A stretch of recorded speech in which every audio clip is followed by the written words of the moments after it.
Hey, everybody, welcome to Odd and Untold, the podcast where we talk about all things strange and spooky. This is episode 39. I'm joined again by my frequent co host, my good friend, Scott Perry.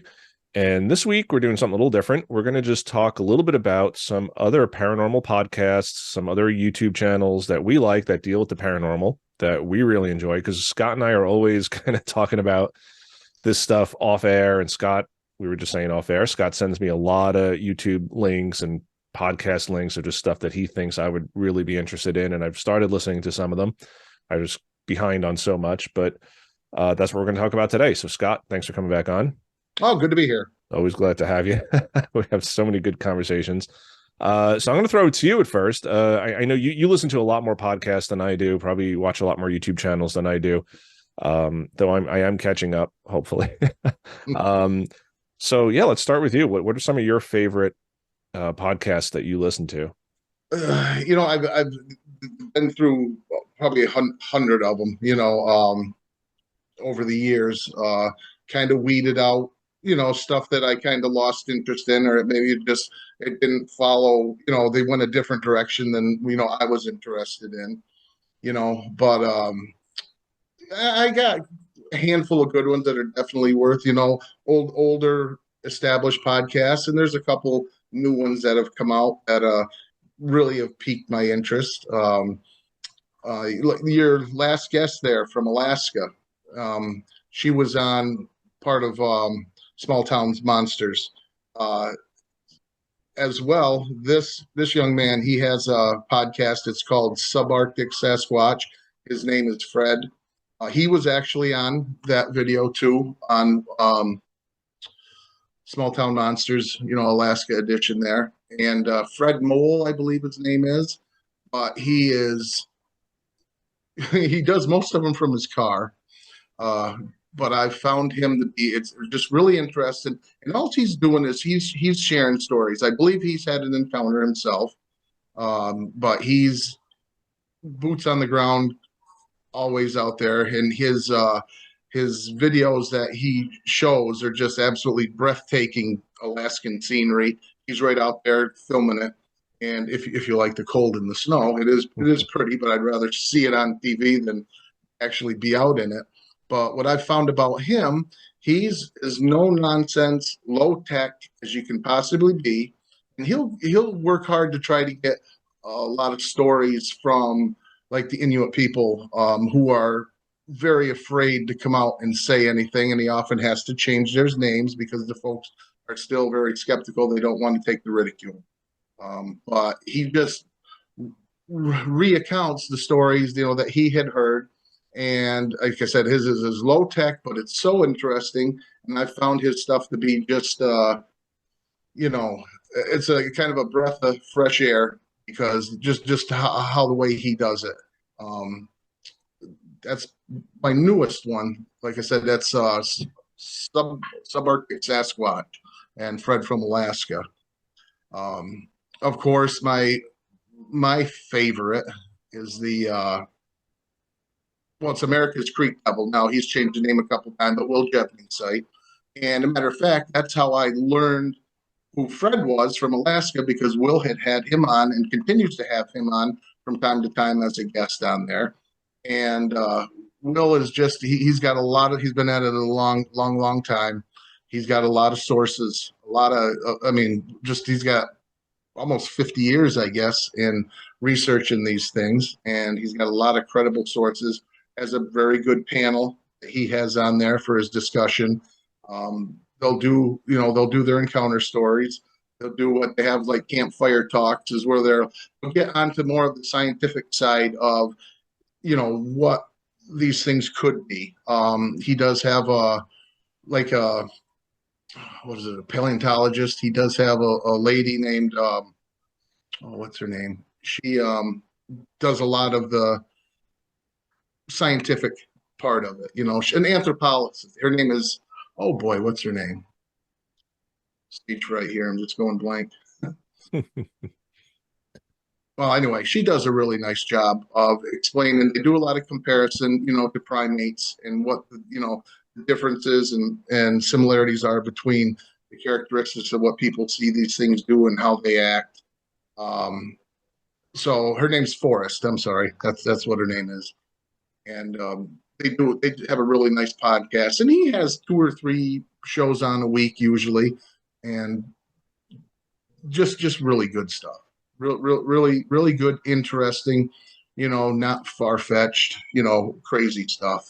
Um, but I've followed Will for a long time, and a lot of credibility right there with him. And he's been a top 10 for a long time. Yeah, he's one of the ones that you kind of got me into. Because I'd known Will from Sasquatch Chronicles when he was Hmm. on in the early days, and then he left, and I just didn't know what had happened to him. And back then, I really wasn't watching a lot of the YouTube stuff. I was just kind of sticking with the podcasts, and was really listening to Sasquatch Chronicles. I'd listened to a few others. There's Monster X Radio. I was listening Oh yeah. to Shane Corson. Um, some other podcasts, some like non-paranormal podcasts. I was listening to the Higher Side Chats, which is more of a conspiracy theory Hmm. podcast. But he would cross over into paranormal and Bigfoot and stuff like that from time to time. So I never really followed Will after he left Sasquatch Chronicles. I just didn't know. And then you told me about Creek Devil, and I do listen to his shows once in a while. Every now and then you'll send me a good one, and Hmm. but that's one I always try to return to when I can. Sometimes at night laying in bed, I'll just put them on and on YouTube or whatever and just watch them and fall asleep to them. But And he's written quite a few books too through his career. A couple of them I do have, which are all available on Amazon, of course. But it's just and everything. It's kind of neat because if you read his books and then you hear him talk, he sticks right to what he has said in the books. You can basically like if he'll tell you this, that, or that, and if it's mentioned in the book, it's neat because you can tell it's exactly what he had said, how he had said it in the book. No variation. So it's not like, well, he didn't say this in his book. This is what he said. But everything is, which is good to hear. mhm. Which is, over the years, uh, kept me interested in him. I've done 3 podcasts, I believe, on his show, and just very easy to talk to. And even though I haven't had an encounter or anything even close to, as far as I know, it was nice that he had asked me to come on just to talk like we do right here, and it was basically, and then to ask him questions, what he thought, different things, questions that maybe I had, like we talked about, why do these things step out of cars if they're so in front of cars, if they're so highly intelligent? That was something that I asked him, and was a real head scratcher for him as well. Nobody really knows why.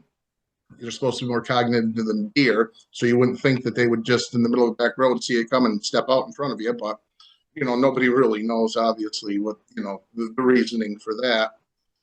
But yeah, that's probably his. And I don't like to categorize and give you a 1 through 10 on that because I like them all. But Will's been the one I've been with the most. Mhm. I've followed the longest, and that's just one that I really would recommend to anybody to if you want to just hear no nonsense, a lot to the scientific side, and he will have you know PhD people on there, so to speak. You know what I mean? That he gets a lot smarter people than I am on there to get their take on it. Like anthropologists and the forensic anthropologists he has on quite a bit. To Mhm. talk about and just getting to get a forensic anthropologist onto your show to discuss Bigfoot period is a big deal because most of them won't touch that with a 10-foot pole. So he's been able to garner a nice catalog with professionals through his career that he's on there, as well as law enforcement, ordinary people, people with lucrative jobs, that have had sightings or whatever to come on and tell their story. So it's a very good show. It's top 10 without a doubt. Yeah, definitely. And as we talk, I mean, just so the viewers know, I'm going to put links to all of these shows. Everything we talk about today, I'll put in the description below. So yeah, if anybody wants to check them out, they can go check them out. Um, so yeah, one I wanted to talk to you about. I was just watching him the other day, Bob Gimlin, which not the Bob Gimlin, different spell. Bob Gimlin with Gymlan. Yeah. He runs a really cool show. And it's again, it's strictly Bigfoot. But he does a lot of really good photo comparisons and video analysis. And he just has like this really calming voice and cadence, and a little bit creepy. And maybe he affects that purposely. Yeah. I'm Bob Gimlin, you know. Yeah. He's just not the Bob Gimlin, but yeah. You're right. Yeah, exactly. He always has to say that because you know you hear Bob Gimlin, you think Patterson Gimlin footage, and it's not. Right. It's not Bob Gimlin from the Patterson Gimlin footage. But he has an excellent channel where he just does a lot of side by side comparisons and size, and he'll try to do like recreations of things, and just kind of show the viewer why this may or may not be real. And his is a channel I'm still trying to catch up on, but he had done something a couple of weeks ago, and you had kind of again shot me like a Facebook message. Oh, check this one out. I said, oh, that's actually on my watch list. I saw that and I was like, I got to watch that. But I had seen him before, and I'm definitely getting more and more into him. Just really cool Bigfoot stuff, and he's scary smart. I mean, just you got to watch him to understand what I mean about that, because he explains how he's explaining how he got to the, his determination of what these things are. Not saying he knows what they are. I'm not saying that, but he is the research that he does is absolutely incredible, and he backs up everything that he says, and he'll show you how he gets like the best. One of the best ones was a few up. He doesn't put out a lot. He puts out very few. It's like the person that who doesn't speak a lot, but when they do, you listen. mm-hmm. And he had put one out. What I got from that interview was, or his show, he was at a local zoo and he was taking pictures of the monkeys. And, they were down in the monkey pit, doing whatever the monkeys do at zoos, and, hanging from the trees or climbing on the rocks. And his picture, just with a cell phone, like normal people would be doing it, not a real expensive, high powered camera, but just showing how blurry they are. And his reference to that was, now you see somebody who's out in the woods, because one of the big claims is, well, with all the cell phones out now, with all the technology that we have out now, there has to be a clear picture. Why are all the pictures blurry? So this was like one of his episodes that he did, to try and say, well, this may be why, and he goes, and I was standing here knowing what I was looking at, taking my time, focusing the best I could do, and they still came out crappy. I mean, and it's just the same thing. I mean, again, he didn't have a professional, digital camera, just what he had on the phone, like most people would have.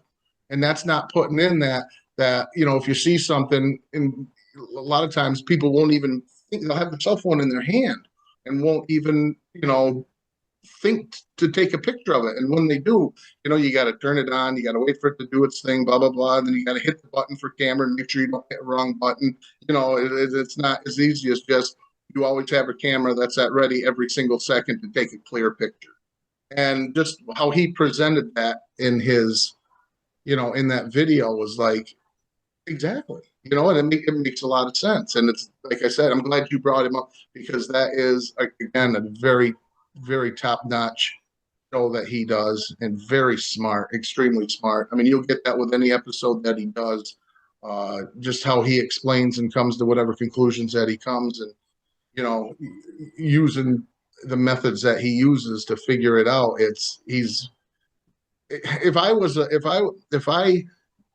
was a true skeptic and didn't even entertain the thought of these things being a possible living being, I would watch one of his and I'd go, wow, he just made me maybe not be he would make me consider the possibilities that things, that's just how and I think that's, I mean, he does it because I'm sure he opens a lot of eyes. But yeah, I'm glad you brought that up. That's a top-notch show right there too.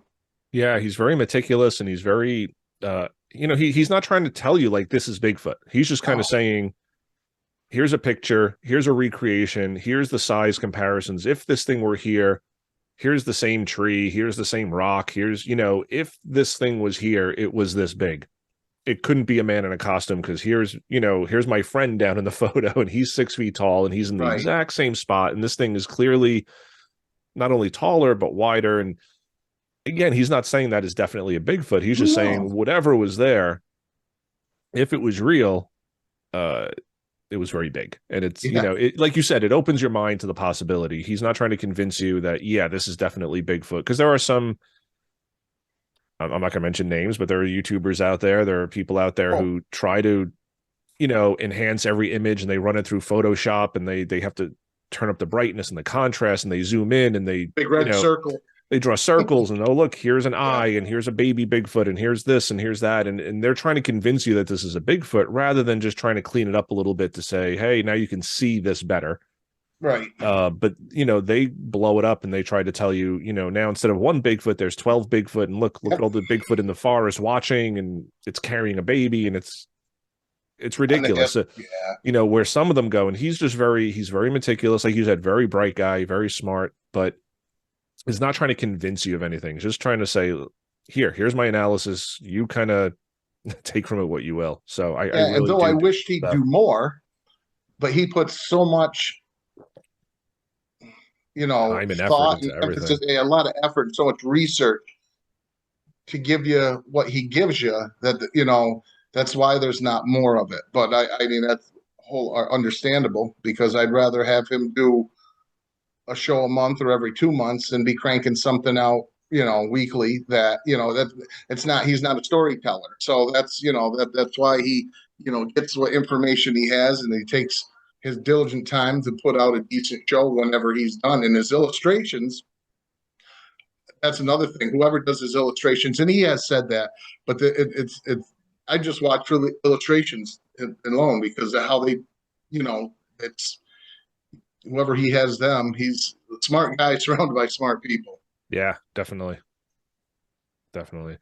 Um, Another one I wanted to mention that you and I talk about a lot, Mountain Beast Mysteries Mm, with Justin Chernipeski. yeah, Um, and I know he's was mainly like Bigfoot for a long time. Now he's kind of getting into the UFOs. yeah, And he's got some wild footage. And yeah. again, I'm He not saying does. it's real, but some of the stuff that he's put out there, like that he's filming, it's not. Most of his stuff has been him just relating stories. He'll get an email, he'll get somebody reaching out to him. I know he does his own documentaries, kind of like, and he's kind of not intricately involved with Small Town Monsters, but I know there's some overlap with them. But I know he's done some like 90-minute documentaries on his own, Hmm. mostly Bigfoot stuff. But then, yeah, and you and I were talking about this a couple of weeks ago. You were like, have you checked out his UFO videos? I'm like, yeah, like these are things he's just taking in his yard and Yeah, they're right off his wild. balcony. Yeah, it's Yeah, and they're crazy. Yeah. wild, crazy stuff. And um, but his is another channel that's just like very relaxing. You can put it on at night. He's got great music, like very spooky music. And again, Hmm. he's got a great way of speaking and like the cadence of his voice is just very relaxing. And he tells great stories. And yeah, he's kind of added the UFO sort of phenomenon to his repertoire there, but he still does a lot of the Bigfoot stuff. But if you're into Bigfoot and UFOs, that's another great one to check out. Mountain Beast Mysteries. What are your thoughts on him?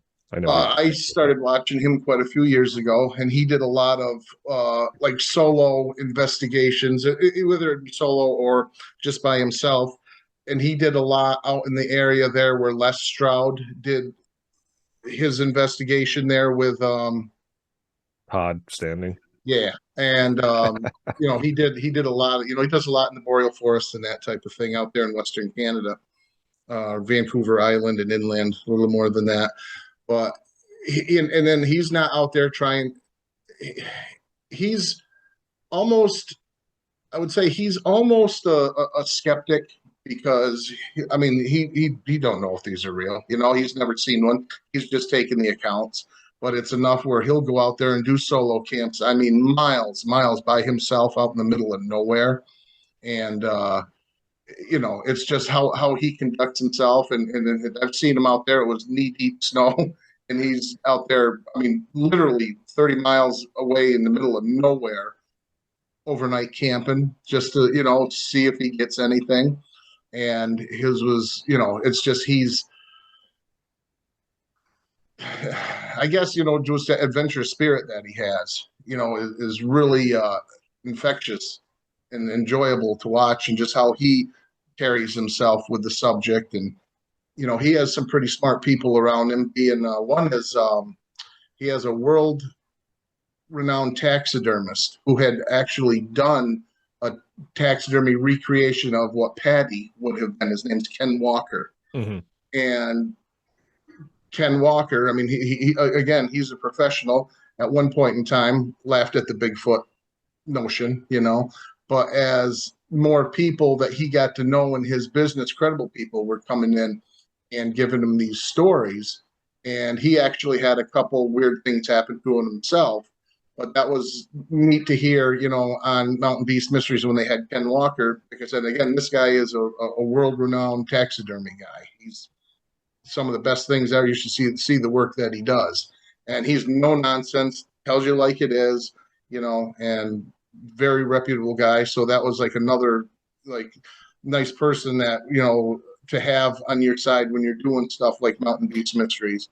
And what I like about Justin too, doing the his UFO thing, they're separated. They're not all lumped into one. It's not the his world of the unexplained.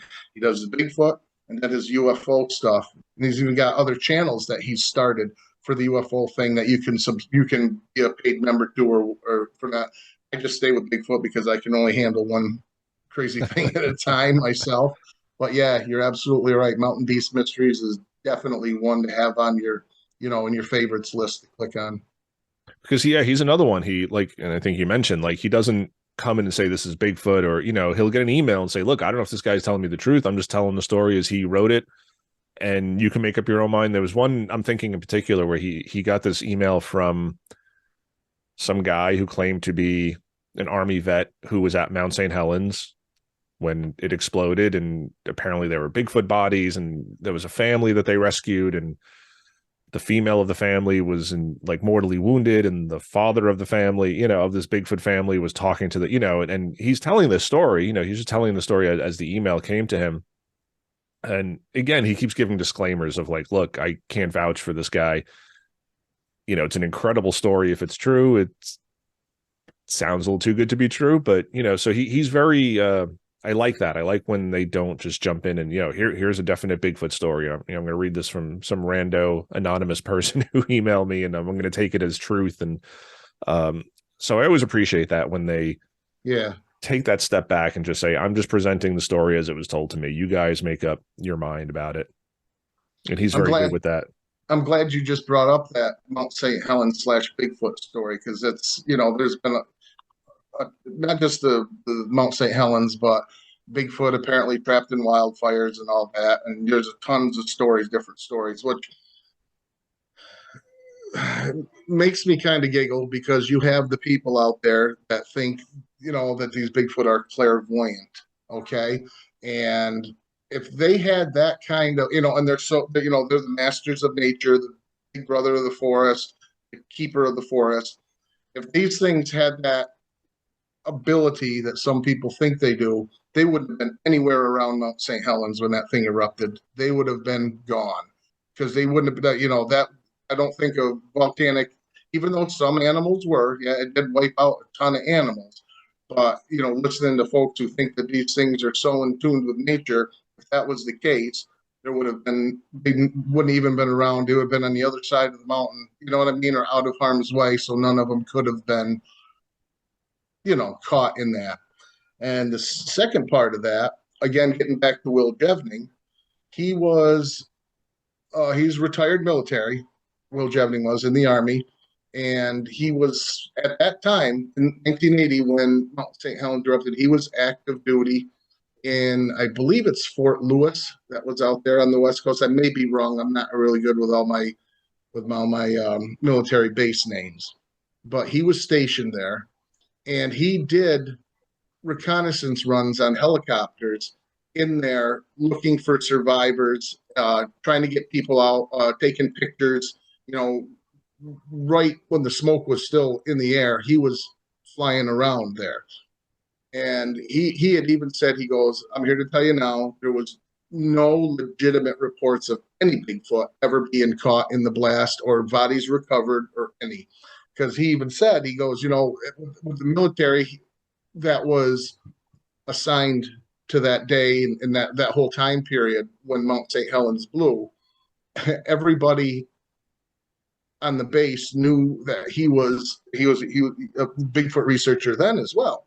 He goes, and he just said, I would have known about it. Somebody in the military, because he took a lot of ribbon about it. But if something like that was ever found, you know, and you can't even say that. Well, they would have kept it hush hush. The higher ups would have kept it hush hush. Believe me, he would have known about if there was bodies recovered. You know, so I take that. You know, I mean, here's somebody who's squashing a myth that there was endless Bigfoot recovered and they flew them out with helicopters and nets and all that stuff. And he just says that's not true. That's 100% not true. Any of that even happened when Mount St. Helens blew up. And it's a juicy story. He could have fed into it. He could have said, "Yeah, I was there, he and could I have heard things, and spun that." Yeah, and it's one of those stories where it's kind of bulletproof, because you can say it, and if people question you, it's, oh well, the government covered it up, or I'm sworn to secrecy. I can't give names. I can't give locations. I can't tell you exactly when or where this happened. I got to keep myself anonymous. So anybody can say these things, and it sounds like a juicy story, and it sounds believable. Like you'd say, okay, you had this natural disaster, this huge natural disaster in the Pacific Northwest. A huge rescue effort was there. Maybe they did see some Bigfoot. Maybe they did see dead ones. Maybe, and again, but you can just say, oh, the government covered it up. The government confiscated all the cameras, and the government swore all to secrecy. And, same thing with like Roswell, like, they'll find your bones buried in the desert and will wipe out your family. And, you better not tell anybody about this. So you can't really question it, because if you do, people will just say, I can't reveal my sources. I can't tell you when, where, how, but trust me, it totally happened. Right. So it's kind of tough. And yeah, Jeffning could easily, I mean, if he was legitimately there serving at the time, he could just trickle out little breadcrumbs of, maybe this is true. And people who listen to his show would totally buy it. And it's interesting that he debunks it, because I mean, he comes right researcher. Out, no bones about it. No, there was nothing ever reported that they had found bodies of them. And it's funny, you're talking about government conspiracy, which could be a show on its own. So we won't even dip our toes in that water just yet. But, like on his shows, he doesn't talk a lot about it. I mean, he believes there is a cover up to an extent. Okay.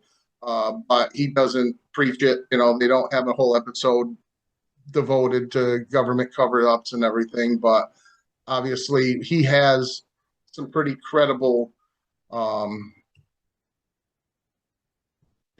people that he has as sources, as Zoe says, that know that the government, these things do exist, know a lot more than we do about them. But what I like about it too is he doesn't just put a whole episode out on the Men in Black, that type of thing, but like, I believe too. I mean, obviously, I truly consider the source that it could be possibly plausible that the government does know about this. But like I said, that's a show for a whole different time on anything. Exactly. UFOs, Bigfoot, whatever, any cryptid. But yeah, definitely. So what other shows are you into? Oh, let's see. Years ago, there was a show that I really enjoyed, and they were the Bigfoot Outlaws, and you had Bear and Kumbo, and were the two guests, and they had from down south, good old boys, and they had from the '60s up until probably 5-6 years ago, they finally ended, and that was kind of weird because one day there was a falling out between them, and it ended. But their stories were always fantastic to listen to. Boots on the ground stories about them being out there with their findings.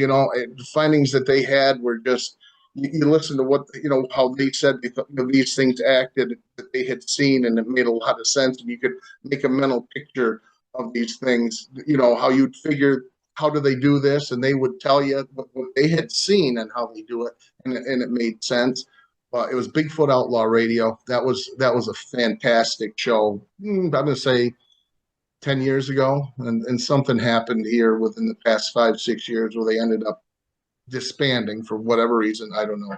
But out of that came a researcher named Matt Knapp, who does now has his own podcast out of Oklahoma, and he does a fantastic job. All he does is he just sits and has folks on telling their stories. He had Steve Kulls on their show, as a matter of fact, not too awful long ago, and he does a fantastic job with his guests. And you get all kinds. It's not dedicated just to the flesh and blood, because you will have his guests, but it gives you the option if you want to listen to it or not. You don't have to. He doesn't go one way or the other. He just entertains, But he is a boots on the ground guy, and he does a phenomenal job. He has a really good radio voice, so when you listen to him, it's someone you can enjoy listening to. And I'm trying to find right here.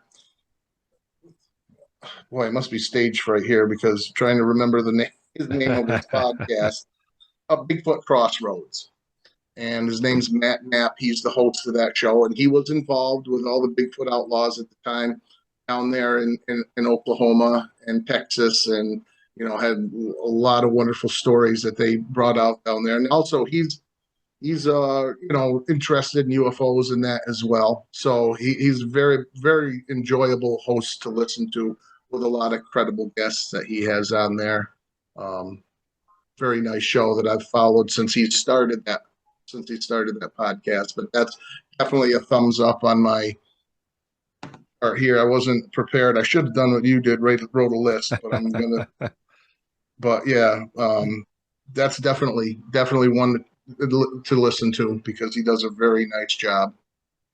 And you mentioned Steve Kulls, who we met a few weeks back when I came up to see you and Josh up there in Amsterdam, and he does the Squatch Detective show, and he's got a YouTube channel too, and he's very good at also the analysis. Like, he'll take videos or photos and he'll just debunk them. And he's a believer. He's out there, he's researching, he's got prints, he's very cool guy. And I spent some time talking to him when we were up there. We were talking about one of the videos he was debunking, the gorilla kind of looking in the window, and just kind of how he debunked that and followed the trail about how, like, the original video had gotten lost and this guy just had screenshots. And then it turned out this guy didn't actually live where he said he lived. His name wasn't completely, he was kind of using an alias. It turned out he was like a child molester, like a sex offender, like all sorts of stuff came out. Yeah.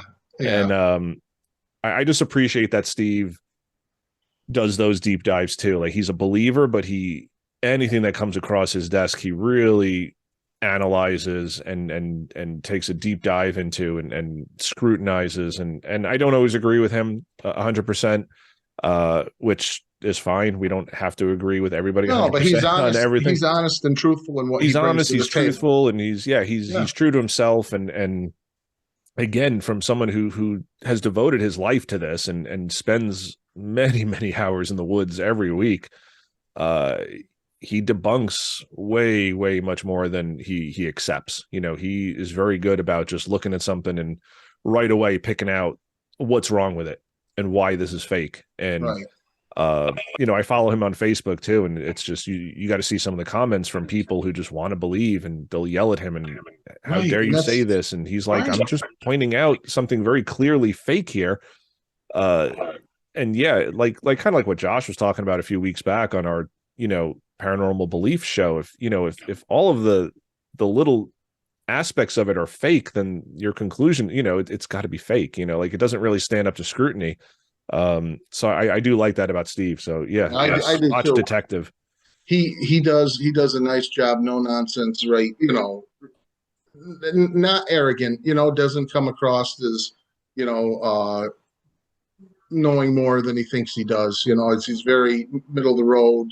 You know, you're not going to pull the wool over his eyes type guy, but you know, he's still open to these things doing what they do. You know, so it's funny you should say about debunking the late John Bindernagel. I used to follow him a lot years ago, and he was such a treat to listen to.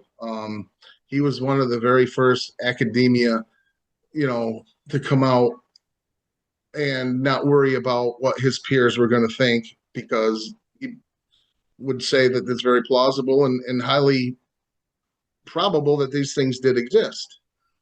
And his biggest fear was, and I heard him say in an interview one time, that you had to be so careful because the hoaxing is not so good.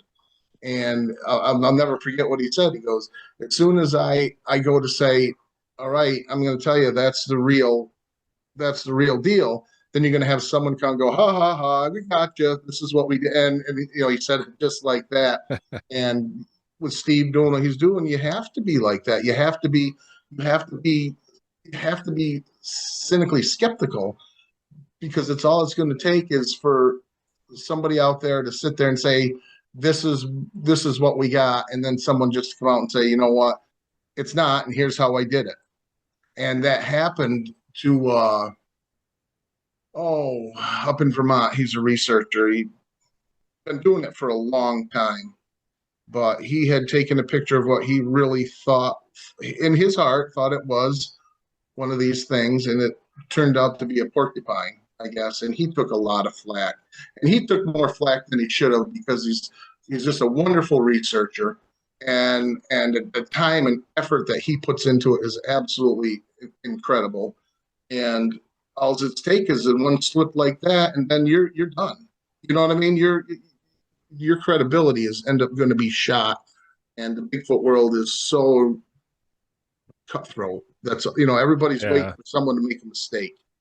More like they're waiting. They're not waiting for the real grain of truth to come out. They're waiting for somebody, you know, to make a mistake so they can get kicked off the list and they can move up, you know, up the notch. Christopher Noel, that's who I'm speaking of, out of Vermont. But he's dedicated years and years and years of, you know, he's even written a couple books, and just a, you know, very smart man. And I had found out that what happened to Christopher Noel through the late Carrie Arnold had talked about that, because those two were close in researching and talking. And, you know, it was like Carrie even came out and said, you know what, he made a mistake. He wasn't trying to pull the wool over anybody's eyes. He truthfully believed what he had. You know, I mean, some people can say, well, if you know as much as you know, you would have known better this. But, you know, I don't know if it gets to the point, and when you're such a devoted researcher, you know, your mind goes to different places, and sometimes it gets clouded. I mean, all I know is there's no way in the world I believe that Christopher Noel was trying to pull the wool over anybody's eyes, because he spent many years, you know, just trying to find answers like everybody else. But that one little slip up, that's all it took. You know, you got to be careful like that. Like, you know, like Steve Coles is trying to do, because, you know, it's a slippery slope. Yeah, and I think you have to be so careful, and I'm not surprised. Like, I think it's just human nature. If you devote so much of your time and energy and your passion into something for years, and you never find it, when you do finally find something that looks convincing or is convincing, even if it's not real, you may jump to that. And, you know, I knew a guy years ago, similar thing happened. He was a ghost hunter. He was a paranormal investigator, and someone he knew and trusted sent him a photo of a ghost, and he was swearing up and down this was real. He was all over social media. This is real. This is real. No, I know the person. And people were trying to tell him this is an iPhone app that you take a picture and it kind of inserts a ghost there. And he didn't believe it, and he was sticking to his guns. And then people were posting their own photos, and it's the same ghost, you know. And they're like, I just took this in my bathroom. I just took this in my hallway. And he had to recant it, but because someone he trusted had sent this to him, the damage was done. The damage was done. He believed in it so much because of who it came from, and it just goes to show you have to sort of proceed from whatever is shown to you. You know, it's kind of like innocent until proven guilty thing. It's like Yeah, you got to assume that this is fake until we can prove otherwise. The you do. preponderance of evidence is on the extraordinary claim, not the Hmm. skeptic. The skeptic can say, "Well, show me proof of Bigfoot." Why don't we don't have any? Here's a photo. Okay, well, let's look at this photo. And like that's what Steve Culls does and a lot of other people. But Hmm. you Yeah. have to sort of proceed from this is a fake, or this is someone hoaxing me, or this is a misidentification. Let's eliminate those things. And the more of those things that we can eliminate, you can kind of narrow that down to maybe it's Bigfoot. But you might Hmm. find that no, I found the similar gorilla mask in this obscure website, or that Bigfoot skull that we talked I about. was just going to say the skull last fall. Yeah. Right. And Yeah. that was like people did some quick research on that and they were like, no, this is a fake skull you can buy online and it's identical. And even when I posted my video on that, like people were coming after me and saying, like, no, it's different. It's how do you know? And I'm like, there's a side-by-side photo. It's the same skull. It's a gorilla skull. It's not a Right. Bigfoot. It's, And then even came out and admitted to that's what it was too. right. And then of course all those people went quiet. Yeah, exactly. And that's just it. And it just makes you, I mean, you could have done that. I could have done that. This guy chose to do that. Why? I mean, you're going to get 15 minutes of fame, but then you're going to get years of shame. Is it worth doing that? And obviously, I just don't know the intentions in that types of hoaxing, in that case. I mean, there's people that go out with the stompers and make the foot, the supposed tracks to get people riled up, and then they can sit back and tee hee and ha ha. If they see people taking it seriously and everybody starts researching it, they can just sit back, ready to jump out and go, ah, that was me. Here's my pictures of it doing it. But I with the skull and of course, this guy who did it last fall, he wasn't even a Bigfoot guy, and he wasn't like a known hoaxer. He was just like an outdoor channel type thing. Out of the blue, decides to why, why? I mean, I just don't get it. I don't understand Yeah, why. it's just It was so random. It's not like he was already a Bigfoot researcher or anything like that. It would just be the normal guy who does a lot of nature videos and then says, well, you know what? I found this skull. Here's what I'm going to do and see what kind of rise I get. And then I don't know. I just don't understand what the purpose of that even was all about. yeah, me neither. And I don't think it did anything for his career. I think, he got his, 15 minutes of fame briefly, and I don't even remember his name, honestly. No, So it didn't really work all that well no, because no. I hadn't heard of him before that. I knew his name for a couple of days as I was doing Yeah, the and that's video, it. And that was it. and then it Never heard faded from nothing memory. before. Never heard Yeah. from him again. So yeah, I don't know why, but yeah, overall, you got to proceed from a skeptical point of view, and then go from there. So I do Mhm. appreciate that Steve does that. Steve Culls. Yeah, absolutely. Yeah, Um, absolutely. any other ones you wanted to mention? Trying to think. There's a couple I really enjoy. Okay, these aren't Bigfoot researchers. They're not. They're storytellers. Mhm. Okay, and just like anybody else, I love to listen to good Bigfoot stories. I'm going to say 50-50. You can tell some are true, some are false, or some are, I might say true, some are plausible, some are definitely not. But I still usually go to bed each night listening to, a couple of these YouTube channels just for the stories. These two, in my opinion, are the absolute best. You have Cam Buckner's Dixie Cryptid. He also does another podcast for like Podbean and that. It's like What If It's True podcast, but they kind of run right together. But it's Dixie Cryptid, run by Cameron Buckner. And he does ghost stories too. He's not even though it's Dixie Cryptid, but he does UFO ghost stories. And he'll have people send him in stories. All right. And he'll generally have, say, I'm going to leave the writer's name out of this. Some people will say, you can use my name. He doesn't like to do that. He'll just leave, he'll go, this writer's anonymous, and then he'll read the story. So he did that. Been listening to him for years now. And he has a full disclaimer, what he puts out there, that I don't know if Bigfoot's real or not. And he says, I really don't care. I do this to read stories just for the entertainment value. So no one can sit there and, because he's had people on there, the nastiness. We know the nastiness that can be over there, saying, how can you tell stories like this? It's bull crap and that. And he'll have to come out and say, listen, again, I don't know if Bigfoot's real and I don't care. I am reading these stories for entertainment purposes only. And he has such a wonderful Southern soothing voice to sit there. You could listen to him talk about tearing a motor apart, and it's still, he just has a really nice voice. And he's been doing that for quite a long time. And there are stories on there that he's read that could wholeheartedly be true. I mean, again, and there's ones that are so far out of this world, but it's still, I like to listen to those stories and then come to a conclusion in my mind, whether it's true or not. Could this be plausible? But it's just a nice, it's like a ghost story. Everybody likes to listen to a ghost story. He does on Bigfoot, UFOs, and it's an absolutely top notch. That's a wonderful channel to subscribe to too, Dixie Cryptid on YouTube, and he's phenomenal. He is absolutely out of this world good. The next one is, I won't put one on top of the other because I like them equally. She goes by Lynn Smith.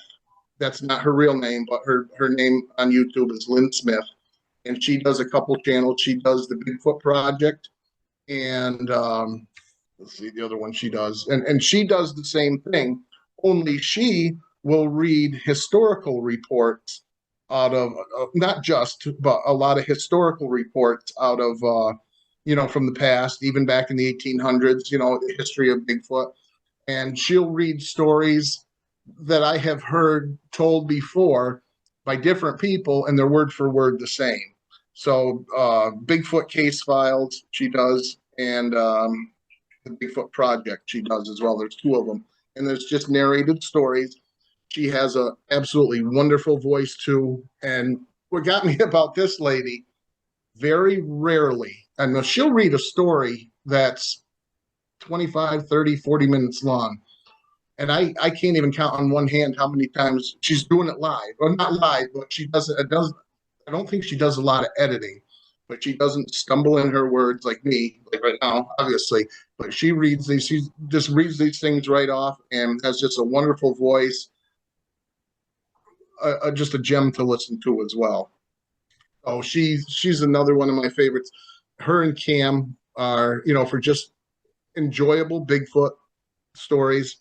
They're fantastic to listen to. And a lot of her, like I said, more so because Lynn will even read chapters out of Will Jevning's books, and which I find very, interesting too, because she'll go, the following story is out of Will Jevning's book, chapter whatever, blah blah blah, and she'll read a chapter of that as one of her stories. Historical facts of Bigfoot, or I'm sorry, historical accounts of Bigfoot is one that'll go back to the the early days of the even before the name Bigfoot was coined. You'll hear stories that she will read of accounts, and just fantastic. I love listening to those guys.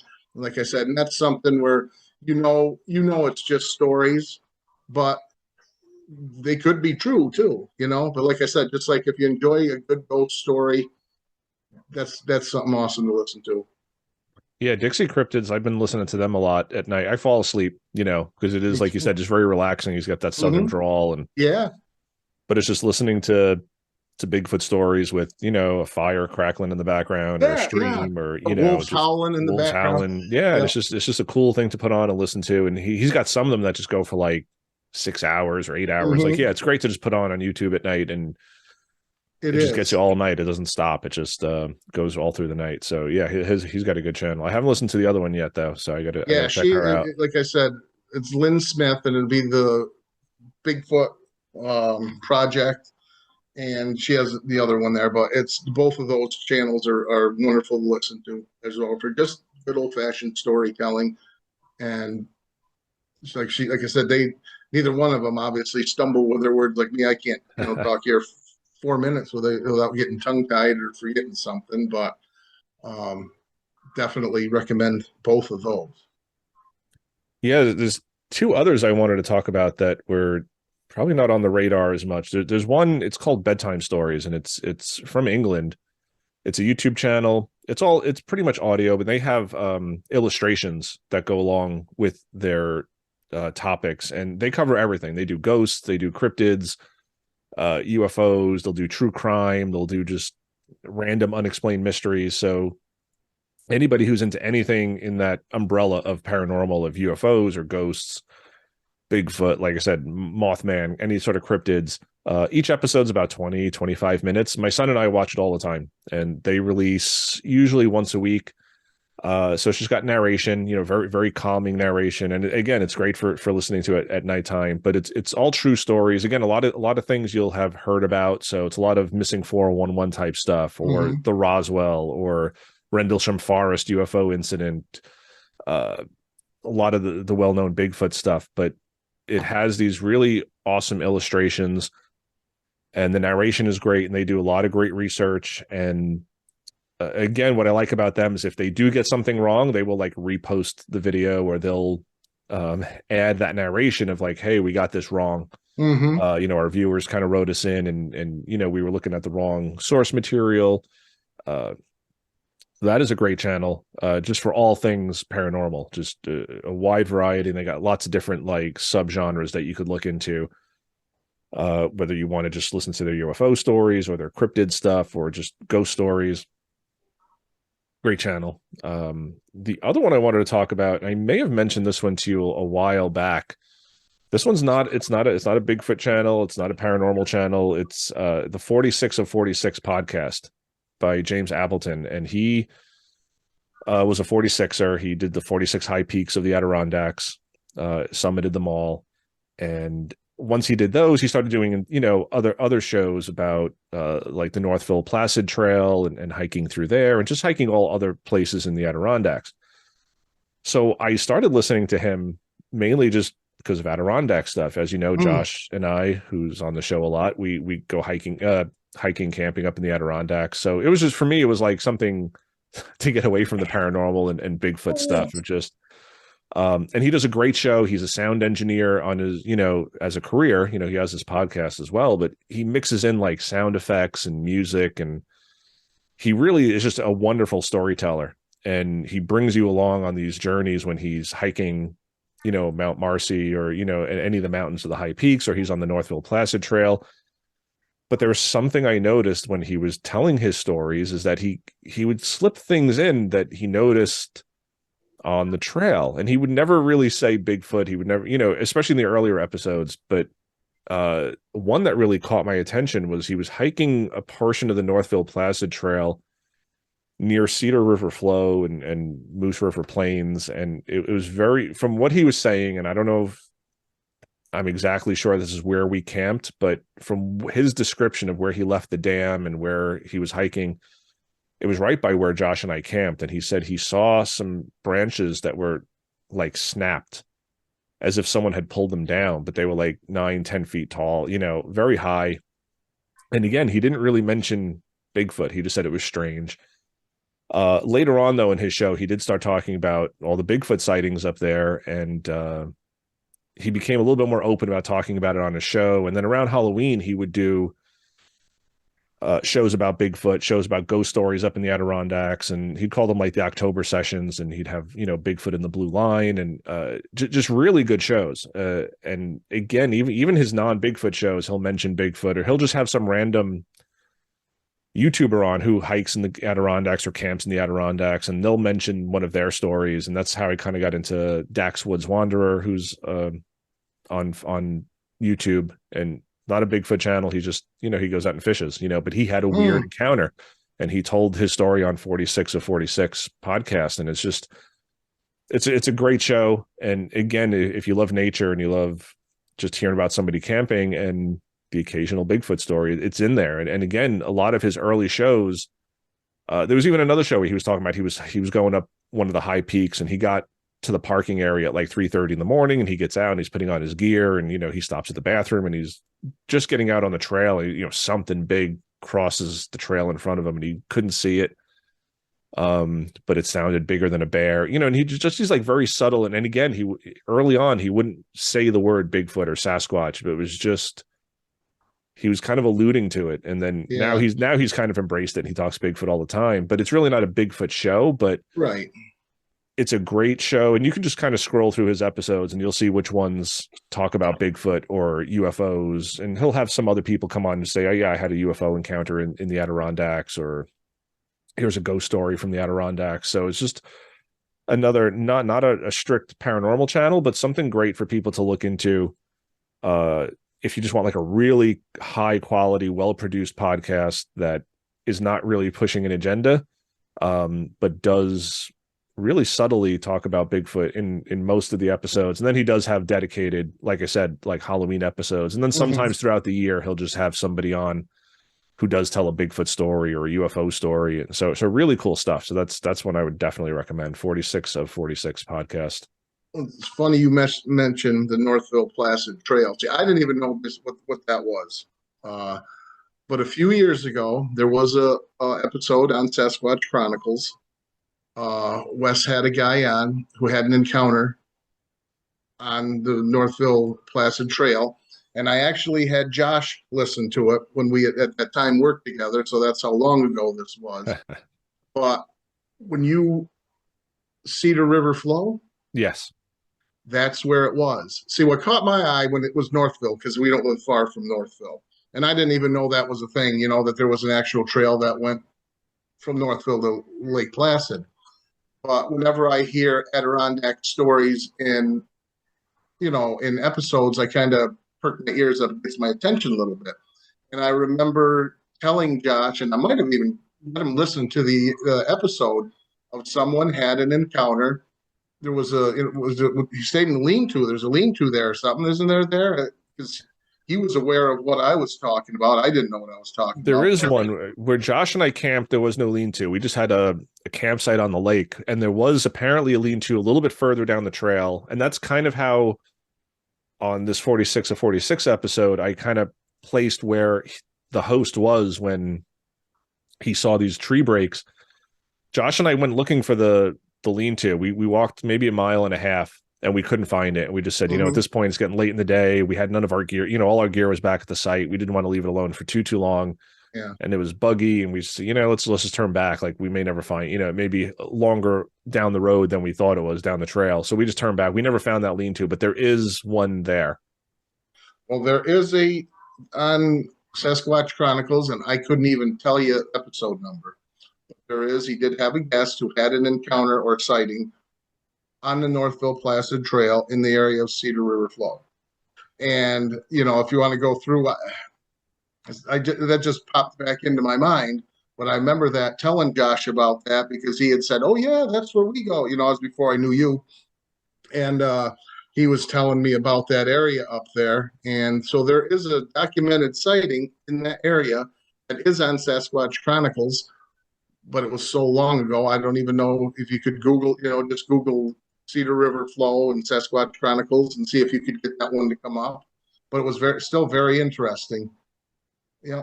Yeah, and it's allegedly there's a lot of sightings along the NPT, Northville Placid Trail. It's a long trail. A lot of people do through hikes of it. They'll get ultralight equipment and they'll just spend 2 weeks or 3 weeks or 4 weeks just hiking it or portions of it. Mm-hmm. And it's deep. It's not it's one of the more remote places that we've been to. But I do hear a lot of reports coming out of there. It's just supposedly, and I think that's maybe even why Josh picked it, because he knew I was into Bigfoot. So I think that was our second trip together. So I think he That was might kind of have like, been, that might have been the start of all this too. I don't even know. I'm going to have to see if I can do a little research to find that episode. And when and if I do, I'll definitely send it to you because but it was so long. We're probably talking at least 5 years ago yeah, that it was on Sasquatch Chronicles.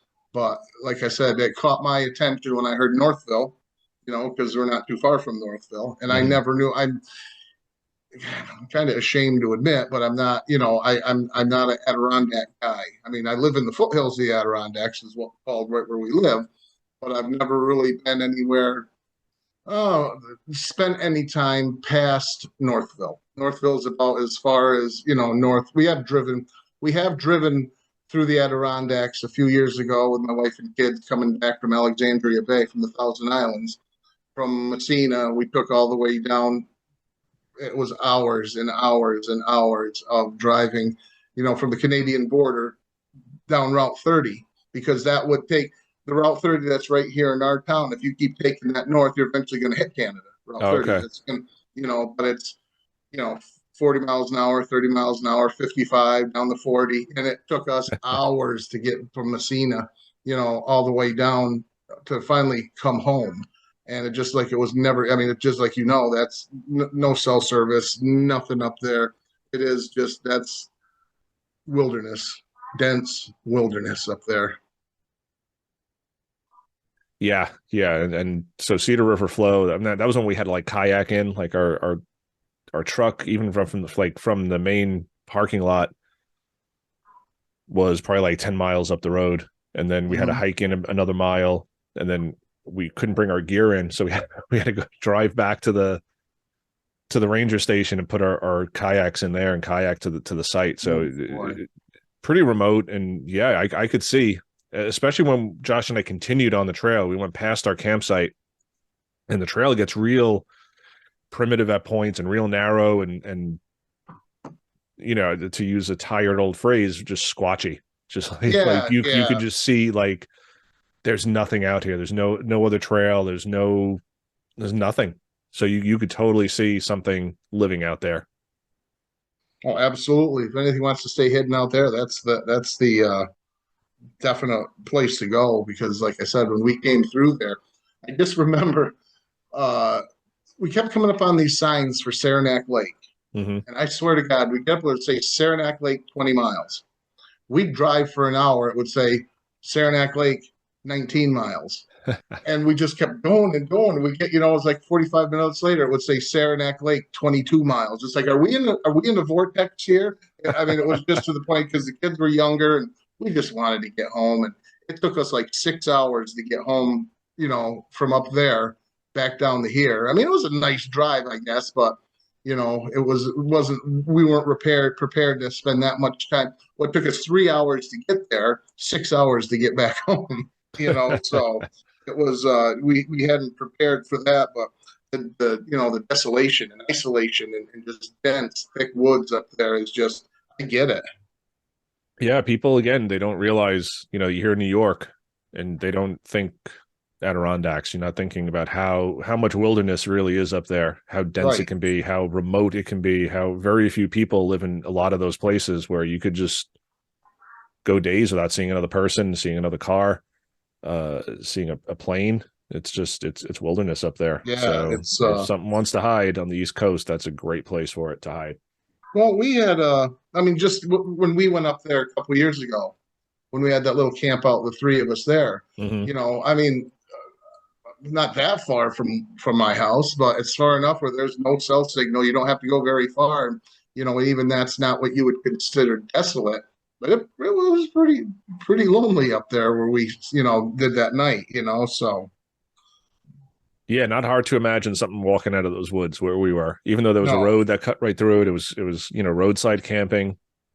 Um, and we had some cars come through that night down that Oh road. yeah.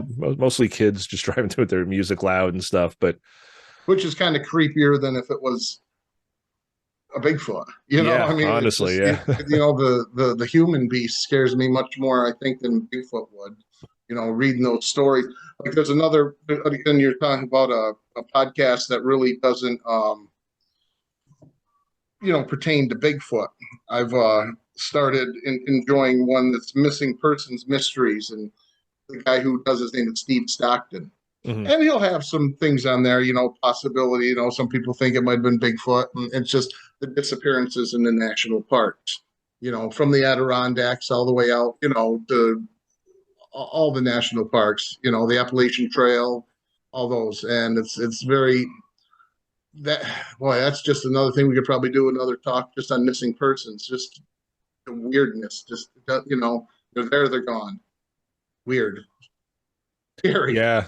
I mean, I was thinking about that the other day. Just I didn't even know why, but just yeah, that people just disappear like that, and it's not just one guy going into the woods who just doesn't come back. I mean, of course that does happen, but you Yeah. have people who are part of a group, or five or six people walking along the trail, and just the guy who's in the back just Right. gone, Or or a one, kid, or they say they stopped because they had a rock in their shoe, and right. they turned to yell to the rest of them to say, hold up, turn around, they're gone. Yep. And never to be heard from again, gone, vanished off the face of the earth. It's just, and I'm sure there's probably rational explanation. I'm not going to say it's this, that, and the other thing, but it's just weird how it seems like the story stays the same. Like right after they're reported missing, terrible weather comes in. It always seems like heavy rain, heavy snow, so they can't get out and search. And when and if they do find the body, it's found right in the spot where everybody had searched several times, but it's like a year later. You hear that over and over again. Yeah. That's terrifying to me. That terrifies me more than Bigfoot or UFOs, or who knows? It might be them, but I mean, just the fact of how someone can blink off, gone. Nah, Yeah, it's scary. frightening. Frightening. Did you have any other ones you wanted to talk about, Oh, or? those are pretty much like I said. Those are I'm always looking for new ones, but I'm quite content in the handful that I have because there was tons of them. Going back to like Dick Cundiff, he used to do a Bigfoot show. I don't know if he does anything anymore. He went Dogman there for a while. Really enjoyed his show, but something happened. You don't hear much of him. I don't know if it was infighting in the Bigfoot community. Something always happens. Somebody Mhm. gets mad at somebody else, and then that person, disappears. I used to listen to Brenton Sawn, his name was. He was out of Kentucky, and listened to him religiously. And then one day he said that he was having terrible pain, had to go into the hospital because he was having terrible pain. Then the next video put out, found out he had kidney cancer, and then he was gone. So that was, but his were really good encounter stories too, that I used to listen to. So there's been a lot that have come and gone, a lot that I've just kind of lost interest in. But those right there are what I listen to religiously, pretty much on a daily basis, or however much they become available. Yeah. And yeah, there's been many that I've listened to, and they either disappear, or you lose interest in them because they get a little too wacky, or Mm-hmm. they post inconsistently, and or some just don't strike you. You listen to it Right. and you're like, like I Yeah. don't. I mean, for whatever reason, right or wrong, you can't. The just the narration doesn't appeal to you. Right. It's just that'll. I find myself guilty of that too, and that's nobody's fault but my own. If I don't, if the narration, man or woman, doesn't matter. If I don't, I I just don't feel comfortable listening to the whoever voice that is. I won't. And like I said, that's probably wrong, but that's just me. No, that's everybody, I think. I mean, some people are gonna, they'll hear a podcast and be like, oh man, I can listen to that voice forever. And then other Mm-hmm. people, like 2 seconds of that, they're like, no, I don't like this guy's voice or this woman's voice. And that's just human nature, and Yeah. depends on your interest Taste. level too. Like if you want to Yes. Yeah. hear, if you want to hear somebody interviewing prominent people in the Bigfoot world or the paranormal community, like certain shows aren't going to be for you because they're stories. And like for me personally, I prefer the stories. I mean, you and I have talked about this. Like Yeah. that's why we liked Finding Bigfoot, not because of Right. what the four main cast members were doing, but it was more Right. the town halls and just hearing Yeah. the average person, just the people living in the town who they'd visit, and they'd say, hey, yeah, I saw something, or I encountered something, or I heard something. Those stories are far more interesting to me than watching Bobo, play the drums in the woods in the middle of the night, Yeah. or, like Right.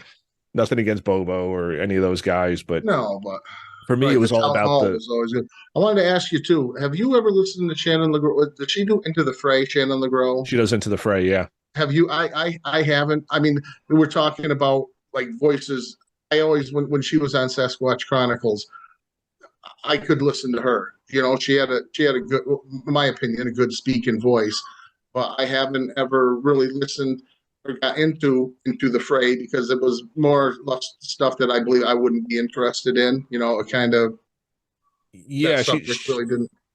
Yeah, she does a lot more of the UFO stuff, and yeah, she's got a fantastic voice. She's got just Mm, a great, a great voice for podcasting, a great voice for listening to. And, you know, obviously she narrated a lot of the small town monster stuff when they were doing like On the Trail of UFOs. I've listened to a few of her episodes, but again, when I'm listening to podcasts, most of what I listen to is Bigfoot related stuff. Yeah. And I'm interested in all of it. I'm interested in ghosts. I'm interested in UFOs. When I was younger, I was far more into the UFOs. I mean, when I was young, I kind of started out with UFOs, got more into like the ghosts and ghost hunting and stuff. And now in my older years here, I'm more into Bigfoot. So Yeah. I just kind of go through my phases. Not that I ever lose interest in those things, but I have what I gravitate to. And That's like me. I have a hard time, you got the dog man, moth man, wolf man, goat man, and all that stuff. And they all could be real for all I know, but I just can't. I got to concentrate on one cryptid at a time. I just don't. I don't want to go off another rabbit hole for something else. So that's why I don't say too much about any of those. Those other cryptids. But it's just, the Bigfoot thing keeps my mind spinning enough to last me my lifetime, and I don't have to go looking for anything more crazy. yeah, me too. And again, it's a matter of time. Like, how much time do you have to listen to shows? And I think we all just kind of pick what's most important to us, and that's what we listen to. And she's had a few. Yeah, I've listened to a few of her shows just because they've caught my interest, but it's not something that I gravitate towards, the UFO type stuff. Right. It's interesting. It can be fascinating, but for me, it's also just so far removed. And so, I mean, we get into UFOs another time, but yeah, it's just not really on my radar these days. But yeah, she's she's another one. She's very bright, very smart, very sharp, and just great voice. And she does a great show. So yeah, if people are into UFOs, check out Into the Fray, Shannon LeGros. But yeah, most of my stuff is Bigfoot stuff. Like I said, I'll do bedtime stories because that will cover a little bit of everything, and they'll do well-known stuff to just like real obscure stuff that you've never heard of. But then you Google it and you can find. Oh yeah, go for it. I got one more. There's this show just came out not too long ago. It's called Odd Untold. And a wonderful host on it. He usually has these two hacks that come on time to time and just stumble and bumble and talk about. But he has some pretty honestly good guests on there, so I would definitely recommend that channel. Awesome, thank you, my friend. But the show's been made by you guys, you and Josh and John and everybody else who's been on. And you mentioned Heidi; she was on last week. That was an excellent show. That was great show. Really she was. And I'm almost wonder if her and Fred from Alaska know each other, because I'm sure if she was on the Small Town Monsters thing, he was too. So I'm sure they're acquainted. I don't know where in Alaska each of them live, but I'm sure they're probably aware of each other, because I enjoyed listening to her, and I really enjoy listening to Fred with his Alaskan tales too. So I'm sure they probably are aware of each other as well. Yeah, I'm definitely going to reach out to Fred, because I know you gave me his info. Yep. And Heidi's going to come back on. We talked off air the other day. We're going to do like a part 2, because she's got many more stories of just what she's been, because she's also a researcher. I mean, last week she kind of just shared more of her personal stories, but we want to talk more about just Alaskan cryptids and Alaskan folklore and stuff like that, because there's so much out there. You got to ask about the little people. Fred touches on them a little bit, and I mean, that's a big deal up there. I don't know what to think about that. Again, one cryptid at a time. That's some freaky stuff right there. The little people. You got to ask her about that stuff. Yeah, no, I definitely. I don't know what's worth. You get something that's 2 foot tall or something that's 10 foot tall. I don't want to deal with either one of them. Yeah, both are a little creepy. So yeah, but I'll definitely ask her when she comes back on. Maybe I'll have you come on too if you want to talk to her. Well, let me know. Yeah, definitely. Absolutely. All right, man. So yeah, I'll put links to all the shows we talked about in the description below, so everybody can check those out. And yeah, we'll do this again. We'll talk more about other stuff, and we got so many things to talk about. Like you said, government cover-ups, and we can keep going forever. Missing 411 stuff, and yeah, we have plenty of shows planned out. So Scott will be back, and yeah. But thanks for coming on again, man. I appreciate it. Thank you, sir, for having me. Always a pleasure. Anytime. All right, man. Take care. All right. I want to thank Scott Perry for coming back on again. We've been talking about this for a while, just talk about our favorite podcasts, paranormal, a lot of Bigfoot stuff in here, but that again is just kind of our sphere of interest these days. But I did want to mention Bedtime Stories because they do a lot of different stuff. So really good show. Forgot to mention my friend Andy and his show, Spooky Island Radio. I'll put the link down below for that as well. I've really gotten into his show. I mean, he's a friend of mine, he's a fellow podcaster, but his is one of the shows I listen to very frequently, very regularly. He does a lot of missing 411 stuff. He does a lot of like campfire tales. He's got some listener stories that he tells. So really good stuff. Check him out. Wanted to give some shout outs to some frequent commenters on YouTube. Lori Rober, Fly Spec Cafe. You guys are awesome, commenting on a lot of our stuff. And so it's just great to have new listeners. Like I said, any listeners who aren't related to me or obligated to listen to me because they're related to me, or they know me from high school or whatever. I mean, I love all those people as well, but it's great to get listeners who just don't know me and have found the show through whatever means and are enjoying it. So guys, thank you for listening. Lori, Fly Spec Cafe, everybody else who listens, Christy, Stephanie, Sean, again, my co-hosts, Scott, Josh, John, everybody, you guys are all awesome. So thank you. And until next week, rock and roll, everybody.